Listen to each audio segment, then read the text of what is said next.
बिस्मिल्लाहिर्रहमानिर्रहीम। अस्सलाम वालेकुम। कैसी है मेरी प्यारी प्यारी यूट्यूब फैमिली। और मैं आ गई हूँ जी आज अपनी बकरियों के पास फिर से। और टाइम है जी तकरीबन 11 का। और जुम्मन को कर दिया था बंद और ये मुर्गियाँ इधर कर दी। और ये तीनों माशाल्लाह से खा रही हैं, लड़ झगड़ कर कुछ गिरा रही हैं। वैसे ये खा चुकी और अभी ये भी जो है ना ये भी खा पी चुकी। और इसको मैंने बंद कर दिया कि ये खाने नहीं देती। और ये देखिए जी इसकी हरकतें। और ये रहें जी दोनों। अच्छा, कल परसों एक भाई का कमेंट था मेरी वीडियो पे कि जी रसोली का इलाज बता दें। तो मैं एक बात बताती चलूँ कि मेरे पास तकरीबन 8 साल हो गए जानवर हैं और 8 सालों में कभी कोई रसोली किसी जानवर को नहीं बनी। हाँ, जो इसको फेस पे बनी थी मैंने आपको बताया। और उसकी जो जिसे कहते हैं ना कि जड़ पकड़ी, वो मैंने ये पकड़ी कि जब ये मौसम चेंज हुआ तो मैंने इनको एक दफ़ा ना मूँगफली का मिस्सा डाला, यानी कि मंगवाया, थोड़ा सा एक बैग मंगवाया और वो मैंने इनको डाला। इनकी फीड चेंज हुई तब जाके इसे ये बनी, क्योंकि मूंगफली होती है जी बादी। और बादी चीज़ से जो है ना ये रसोलियाँ, फोड़े, ये चीज़ें बहुत जल्दी जानवर को निकल आती हैं। और कुछ जो है ये चीज़ें ब्लड में भी होती हैं कि अगर किसी की बकरी को बार बार रसोली बन रही है तो आगे से आने वाले बच्चों में भी हो सकती है ये रसोली, ख़ास तौर पे बकरों में होती हैं। और इसी तरह जो है अगर एक बकरी में बार बार आ रही है तो वो उसकी ब्लड लाइन का मसला है, यानी कि ये ब्लड में शामिल है उसके। लेकिन जैसे कि अब उसको निकल आई थी, हालांकि उसकी माँ को कभी नहीं निकली, कभी किसी बकरी को नहीं निकली। छोटा सा इधर दाना था जो फेस पे मैंने आपको बताया भी था पिछली वीडियो में यहाँ पर। तो अब तो माशाल्लाह बिल्कुल ठीक है। तो ये जो मेन वजह होती है ना वो यही है जी कि बादी जो हो जाता है ना जिस्म जब, तो तब भी होता है। तो आपने कोशिश करना है कि अपने जानवरों को अदरक लहसुन लाजमन यूज़ करवाएं, चाहे वो बकरियां हैं चाहे वो बकरियां हैं या चाहे वो बकरे हैं। और साथ में बेकिंग सोडा लाजमन दें अपने जानवरों को, इससे बादी भी ख़त्म होती है। अदरक लहसुन, हल्दी और बेकिंग सोडा ये सर्दियों गर्मियों में आप अपने जानवरों को दें। ये नहीं है कि आप डेली दें, अगर आप डेली नहीं दे सकते तो हफ़्ते में 1-2 दफ़ा लाजमन दे दें। इससे आपके जानवरों में जो बादी है वो ख़त्म होती है और इस तरह के मसले मसाइल नहीं बनते। बाकी मैं कोई डॉक्टर नहीं हूँ, अगर कोई खुदा न खास्ता ज़्यादा मसला है तो फिर आपने डॉक्टर से रुजू लाजमन करना है। लेकिन जो एक पॉइंट मैंने पकड़ा था अपनी बकरी का कि जी इसको क्यों बनी रसोली, तो ये रसोली खैर नहीं थी, छोटा सा दाना था। तो मुझे फिर समझ आई कि मैंने इसकी फ़ीड चेंज की थी और उन्हीं दिनों जो है ना इसको ये बनना शुरू हुई। लेकिन मैंने उसको डिस्टर्ब नहीं किया क्योंकि खा पी ठीक रही थी। और मैंने मुंह के अंदर हाथ लगा के देखा तो इसके अंदर वाली साइड पे नहीं थी, यानी कि स्किन में इसके वो दाना सा था। फिर मैंने उसको छेड़ा नहीं और बिल्कुल भी नहीं छेड़ा। तकरीबन 3 माह वो बनी रही, 3 माह। और फिर जाकर जी उस दिन ये तकरीबन हफ़्ता 1.5 हफ़्ता 2 हफ़्ते पहले वो खुद ब खुद जो है उसमें से गंद निकल गया और वो फट गई। और फिर वो दाना सा वो खुद ब खुद ठीक हो गया। मैंने उस पर पायोडीन लगाती रही ताकि कोई मक्खी या गंद ना बने। खाना पीना इसका बिल्कुल बिल्कुल नॉर्मल था, खुद बहुत वो फटी और उसने इतना नुकसान भी नहीं किया। अगर आप ज़बरदस्ती करेंगे, कट लगाएंगे तो वो ज़ख़म भी बनता है और मक्खियाँ भी बैठती हैं और फिर जी मामला ख़राब हो सकता है। अब मन्नत शेर हो गई है जी इन पे जबकि वो भी आगे से हम डराती हैं इसको। तो बाकी ये जी कि अगर आपकी बकरी में या आपकी बकरी के बच्चों में बार बार रसोलियाँ या इस तरह के दाने फोड़े वगैरह आ रहे हैं तो फिर यकीनन वो उनके ब्लड में भी हो सकती है। इसीलिए कहा जाता है कि जब भी जानवर लें तो आप उसकी माँ और बाप को देखें कि उनमें इस तरह की शिकायत तो नहीं है जिसे कहते हैं फोड़े बनना या दाने निकलना या इस तरह के जो पीप वाले होते हैं।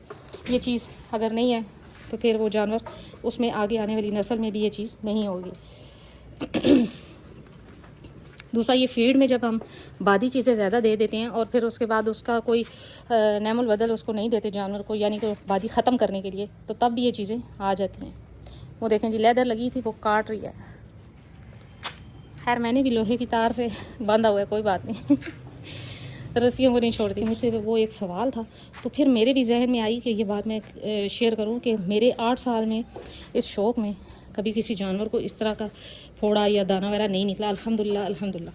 हाँ, जो उसको छोटा सा मामूली सा एक फेस पे निकला था मैंने आपको बताया था और उसकी भी वजह रीज़न मैंने बता दी कि मूँगफली का मिसा डाला, मतलब 8 सालों में पहली दफ़ा डाला तो वही इस पर असर किया और उसके बाद उसको बनी। फिर मैंने उसको छेड़ा नहीं, अदरक लहसुन मैं देती हूँ मुझे पता है।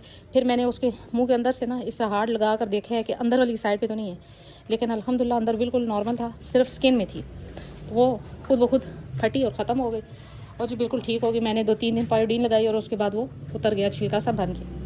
तो ये चीज़ होती है, आप अपनी फ़ीड को चेक करें, आपकी फ़ीड में बादी चीज़ें ज़्यादा तो नहीं है, जिस तरह मकई हो गई या इस तरह की कोई और चीज़ें। फिर साथ अपने जानवरों को अदरक लहसुन लाजमन दिया करें, साथ में आप हल्दी और बेकिंग सोडा, ये चीज़ें मैं बार बार रिपीट करती हूँ और ये मैं अपने जानवरों को देती हूँ। तो इसलिए मैं आपसे ये शेयर कर रही हूँ कि ये चारों चीज़ें ऐसी हैं कि जो आपको जानवरों को मुख्तलिफ़ बीमारियों से बचा सकती हैं।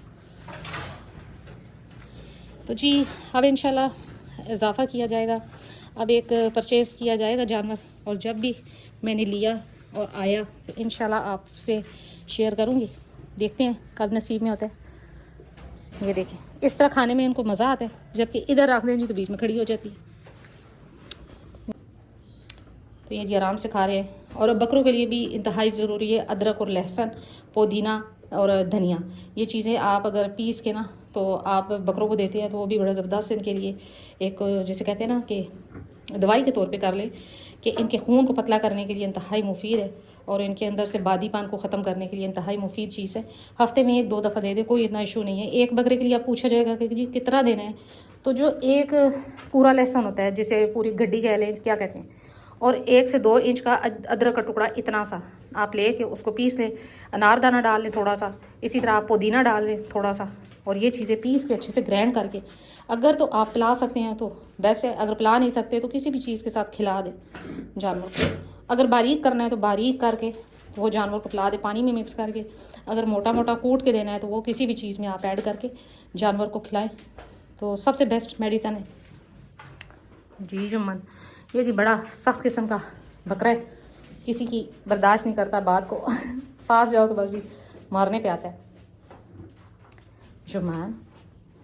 तो मैंने सोचा कि इस टॉपिक पे एक वीडियो बना ली जाए, और उम्मीद करती हूँ मेरी वीडियो की समझ भी आई होगी और मेरी बातों को भी। मैं डॉक्टर नहीं हूँ, लेकिन जो मेरा एक्सपीरियंस है 8 साल का, उसकी बिना पर मैंने ये बात की।